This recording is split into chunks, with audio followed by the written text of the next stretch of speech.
Buenas noches, amigos, bienvenidos a 24 horas. La Fiscalía pidió prisión para 7 de los 8 vinculados en el caso de peculado, en el que el exsecretario de Comunicación, Fernando Alvarado, está procesado. Nuestro compañero Fausto Yepes está en la Corte Nacional de Justicia para contarnos todos los detalles. Hola Fausto, adelante con la información. Gracias, ¿qué tal Diana? Amigos, buenas noches. Una audiencia que duró un poco más de cerca de 6 horas acá en la Corte Nacional de Justicia. Al final, la jueza de Garantías Penales de la Corte Nacional, Silvia Sánchez, ha resuelto convocar para el próximo día miércoles a las 2:30 de la tarde para dictar y dar lectura a su resolución dentro de esta audiencia de vinculación. Se ha vinculado a 8 personas más dentro de este proceso por peculado que involucra al exsecretario de Comunicación, Fernando Alvarado. Dentro de ellos, la Fiscalía ha solicitado la prisión en contra de 5 exfuncionarios de la Secretaría de Comunicación y de 2 contratistas. Recordemos que dentro de estos 8 hay uno que está considerado como un testigo clave. Se trata de Pablo Llanes, quien más adelante ha ofrecido aportar con información relevante dentro de este proceso, y por esta razón no se ha solicitado la prisión en contra de Pablo Llanes, además por estar involucrado ya en el sistema de protección de víctimas y testigos. En esta audiencia se han presentado también por parte de los abogados defensores las razones por las cuales ellos piden que únicamente se dicte medidas alternativas. Sin embargo, la resolución vendrá ya para el próximo día miércoles a las 2:30 de la tarde, que está convocada esta audiencia. Acá la Fiscalía ha mencionado entre sus argumentos que se ha ocasionado al Estado un perjuicio superior a los $244,000 por un proceso de contratación a 3 empresas por parte de la Secretaría de Comunicación. La audiencia, insistimos, está prevista para el próximo día miércoles. La versión del testigo clave, Pablo Llanes, será determinante dentro de este proceso que ya se conoce como el caso Alvarado. Hasta aquí nuestro informe desde la Corte Nacional de Justicia. Seguimos contigo, Diana, y más información, amigos. Buenas noches.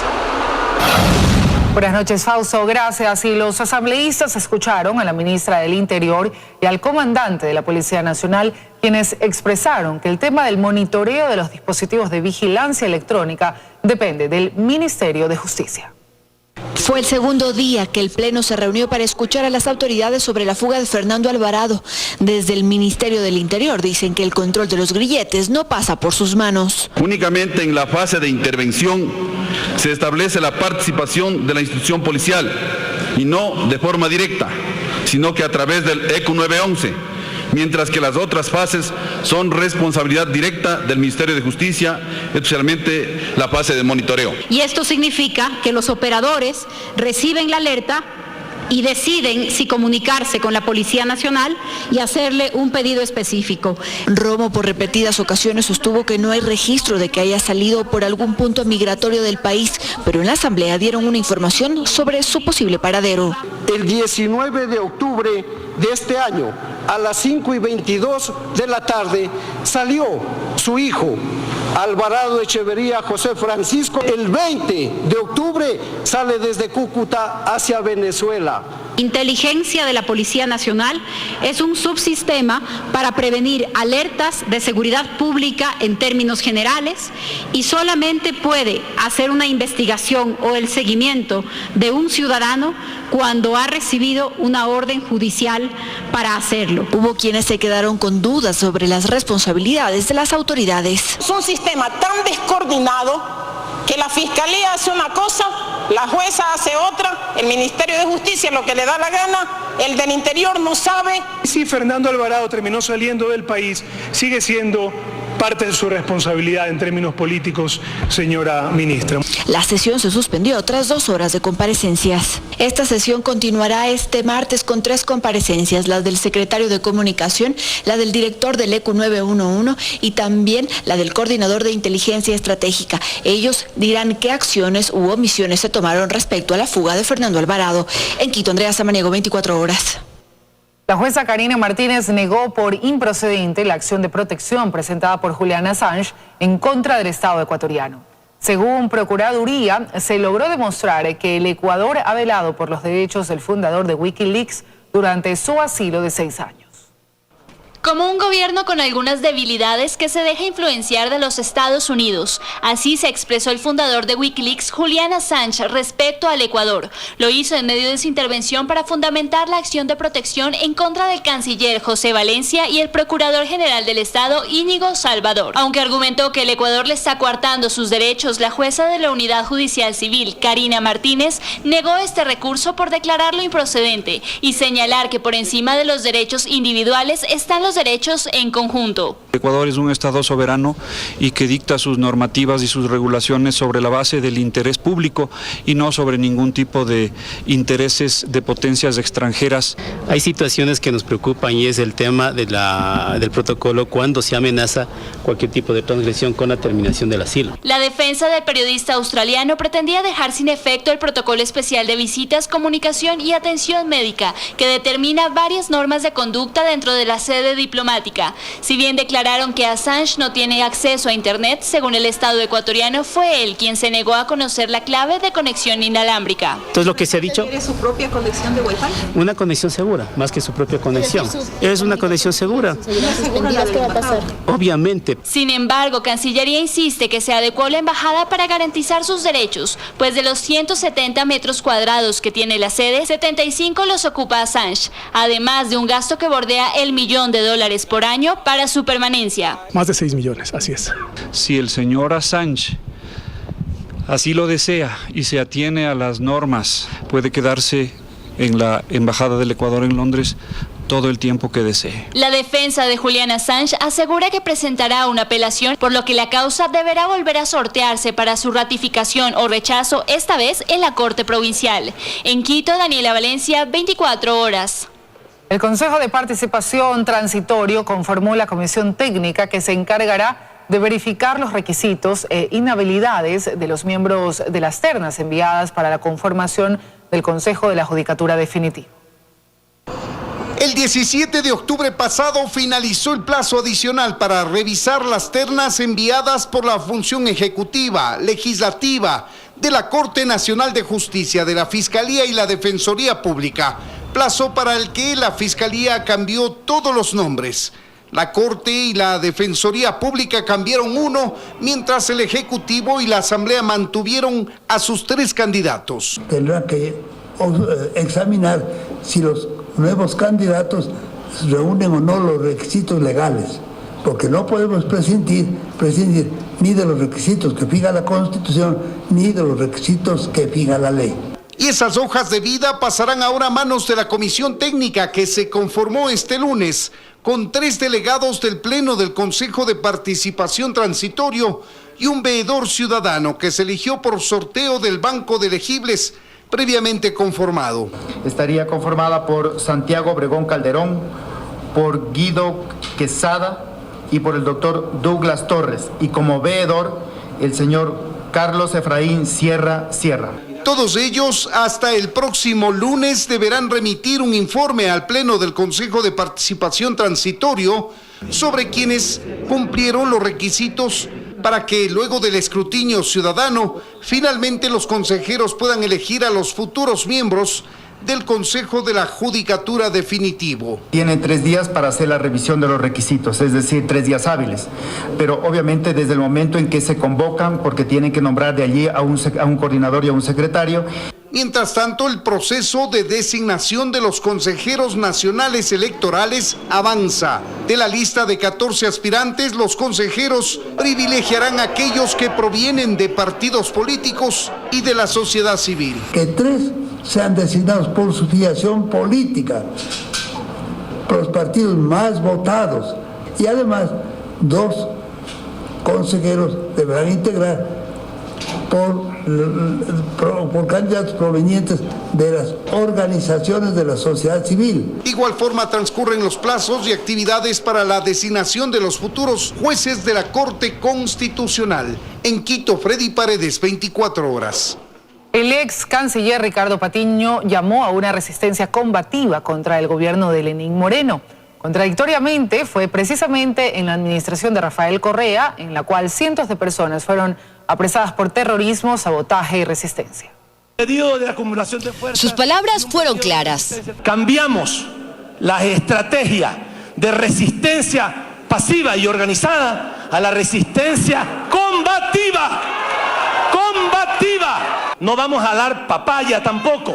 Vamos a prepararnos para la represión, porque tenemos que tomarnos las instituciones públicas.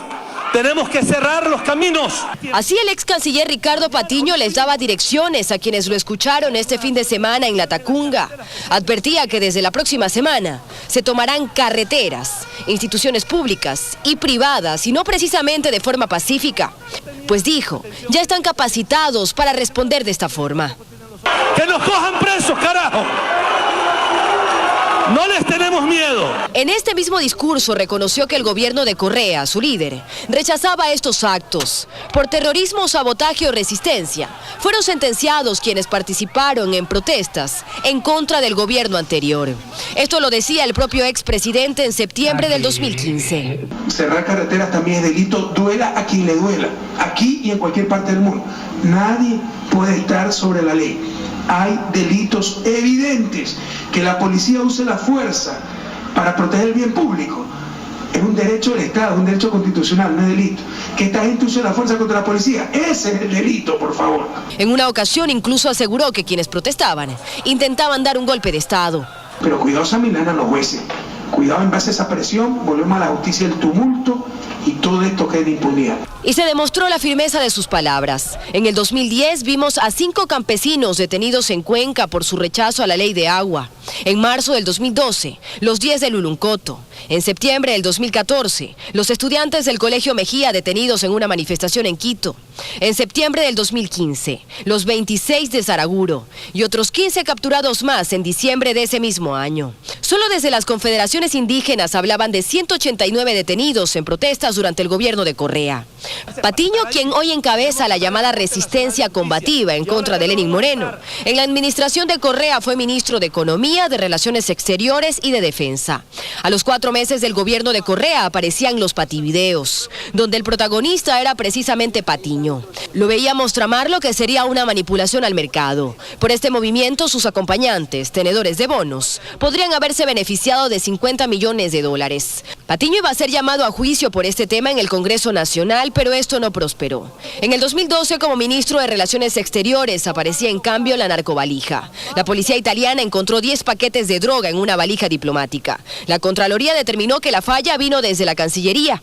Y pese a que asambleístas buscaban su destitución, la Asamblea no dio paso. También fue el ministro a quien en junio del 2012 veíamos junto al fundador de Wikileaks, Julian Assange, informar del asilo que Ecuador le concedió. Dayana Monroy, 24 horas. Se lanzó a concurso público bajo la modalidad de delegación en empresa privada la ampliación de la vía Santo Domingo-Juján, que ahorrará hora y media de viaje entre los dos destinos. El presidente Moreno dijo que esa será la modalidad para esas obras, pues las arcas del Estado están vacías. De la provincia de Los Ríos. El presidente de la República no entiende cómo la carretera más importante del país, la que une la capital con la capital económica, no se la construyó. Es la que une a Santo Domingo y Guayaquil con 2 carriles, que comprende 243 kilómetros, pasando directamente por 5 cantones grandes: Santo Domingo, Buena Fe, Quevedo, Babahoyo y Juján, y por decenas de localidades, cuya ampliación y reparación este lunes ha sido presentado a concurso público, bajo la modalidad de delegación a empresa privada, a un costo de 1.317 millones de dólares. Es hasta el momento el proyecto gubernamental de mayor costo del gobierno de Lenín Moreno, cuya proyección de inicio de construcción está para mediados del próximo año, y se terminaría en 3. El principal beneficio, señaló él, es la seguridad. Construida con una técnica de punta y con una excelente señalización, disminuirán los accidentes. Aumentará, pues se ampliará a 4 carriles la salida de la producción, y todo lo convertiría más cerca. Reducirán en casi hora y media el tiempo de traslado desde Santo Domingo y a Juján. Moreno aseguró que apuntó a esta alianza público-privada porque las arcas del Estado quedaron vacías, quedaron endeudadas. Y que ese será el mecanismo para este tipo de obras. Por cierto, señaló que gestionará todo lo que esté a su alcance para ampliar las obras de mejoramiento a un riesgoso sector por donde también pasan quienes de la sierra vienen a la costa y quienes de la costa llegan a la sierra. Tenemos que construir, no sé si en este gobierno, voy a procurar que sea en este gobierno, el túnel que va de Aloa a Tandapi. Ni bien se subió a la página de licitaciones y ya se presentaron algunas empresas interesadas. Luis Antonio Ruiz, 24 horas. Los hospitales móviles, tanto en Quito como en Guayaquil, llevan estacionados hasta 2 años. Esas casas de salud rodantes, cuya razón de ser era llevar atención médica a los lugares más alejados del país, fueron adquiridas en 2011 por el Ministerio de Salud a un costo superior a los 35 millones de dólares. Ana vive en San Borondón, a casi 2 horas de donde la encontramos, el kilómetro 23 de la vía perimetral. En el hospital móvil, su hijo pudo ser atendido por una apendicitis. Hace mucha falta, porque imagínense trasladarse del campo acá, ya llegaríamos muertos. No es la única que debe viajar para recibir ayuda médica. Lorena es de Bermejo de Abajo y el subcentro del pueblo atiende solo hasta las 5 de la tarde, en el mejor de los casos. Hay mucha gente que viene de lejos y vienen acá al hospital porque no hay hospital donde ellos viven. Así mismo nosotros, acá en el centro de salud nos mandaron aquí. En 2011, el entonces ministro de Salud, David Chiriboga, ofreció que estas casas de salud rodantes llevarían atención médica a los lugares más alejados. Más de 35 millones de dólares le costó al país esta compra. El ex asambleísta Leonardo Viteri denunció irregularidades en la adquisición y la firma del contrato entre el Ministerio de Salud y la empresa Soluciones y Suministros S.A. Para 2 hospitales móviles, con eso se pudo haber construido muy bien un hospital en una zona necesitada. Cuestiona que la denuncia por presunto peculado haya quedado en el olvido y que la razón de ser de estos hospitales, es decir, llevar salud a los rincones más alejados, tampoco se esté cumpliendo. Se adquirieron un sinnúmero de implementos médicos y hubo un malgasto, un dispendio de los recursos de salud. El Hospital 1 la próxima semana cumple 1 año estacionado junto al Hospital Universitario en Guayaquil, mientras que el Hospital Móvil 2 da atención en los parqueaderos del Hospital Enrique Garcés en Quito hace más de 2 años. Joana Ramos, 24 horas. El Consejo Nacional Electoral Transitorio promueve reformas al Código de la Democracia que incluyan aportes desde la sociedad civil. Para esto convocó a mesas de trabajo para analizar los temas que podrían ser modificados y aclaró que estos cambios no aplicarán para las elecciones seccionales de marzo de 2019. Exautoridades electorales, técnicos, periodistas y entre otros miembros de organizaciones de la sociedad civil fueron convocados por el CNE transitorio para integrar estas mesas e iniciar sesiones de trabajo junto con facilitadores del Consejo. El propósito, reformar el Código de la Democracia. Porque tiene que ser una tarea interdisciplinaria. Vamos a estar abiertos a las propuestas que la sabiduría de gente que tiene una trayectoria acumulada proponga en 3 meses de trabajo. Esa es la idea, no imponer nosotros nuestras propuestas, sino socializar y ver lo mejor para el país. Para los cambios, el organismo electoral propone una base de reformas sobre las que ya ha trabajado y pondrá en consideración. Dar de baja al método de Hunt como un sistema de distribución de escaños que fue, según nuestro criterio, una propuesta perversa en contra de las minorías. Otro tema para discutirse es la necesidad de implementar el voto electrónico y para los ecuatorianos en el extranjero la posibilidad del voto postal. Y además de estos temas, expertos como Medardo Leas explican que hay otras cosas que deben ser consideradas en las reformas electorales. Modificaciones drásticas, especialmente en todo lo que es la conformación del padrón electoral, para lo cual tiene que unificarse obligatoriamente con un instituto nuevo, lo que es registro civil, con el Consejo Nacional Electoral. Después hay que discutir ya constitucionalmente si conviene o no la obligatoriedad del voto, porque el voto es responsabilidad, motivación y no obligatoriedad. Cualquier cambio que se proponga en estas mesas de trabajo y que posteriormente sean revisados también por la Asamblea Nacional no entrarán en vigencia para las elecciones seccionales de marzo del 2019, pues según la normativa las modificaciones al Código Electoral deben hacerse hasta 1 año antes de cualquier proceso. Así, esta tarea quedará como un pendiente para los consejeros electorales definitivos que resulten del concurso que organiza el Consejo de Participación Ciudadana y Control Social Transitorio. En Quito, María Gracia Costa, 24 horas. Continuamos, amigos. La policía colombiana logró la captura de armas, municiones y dinero en efectivo dentro de una llanta de un vehículo. Al parecer, el material incautado estaba destinado a la organización narcodelictiva liderada por alias Guacho. Información suministrada por la Red de Participación Cívica fue clave para la captura de este ciudadano, oriundo de Nariño en Colombia, responsable de transportar armas de fuego, municiones y dinero en efectivo al interior de una llanta de vehículo.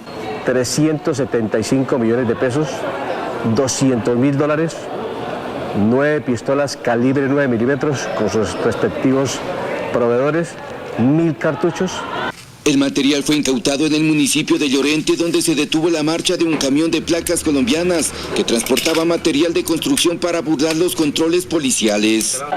De acuerdo a informaciones del sujeto que movilizaba esta mercancía, venía de la ciudad de Cali hacia Tumaco. Según las autoridades, tanto el dinero como las armas y municiones tenían como destino la organización narcodelictiva Oliver Sinisterra. Y es un golpe contundente que se da directamente contra los grupos armados organizados residuales liderados por alias Guacho. Los $200.000 fueron embalados en billetes de 20 y los pesos en denominación de 50.000, que servirían para financiar las acciones ilegales de los alzados en armas. En Nariño, Colombia, Jairo Jacome Ortega, 24 horas.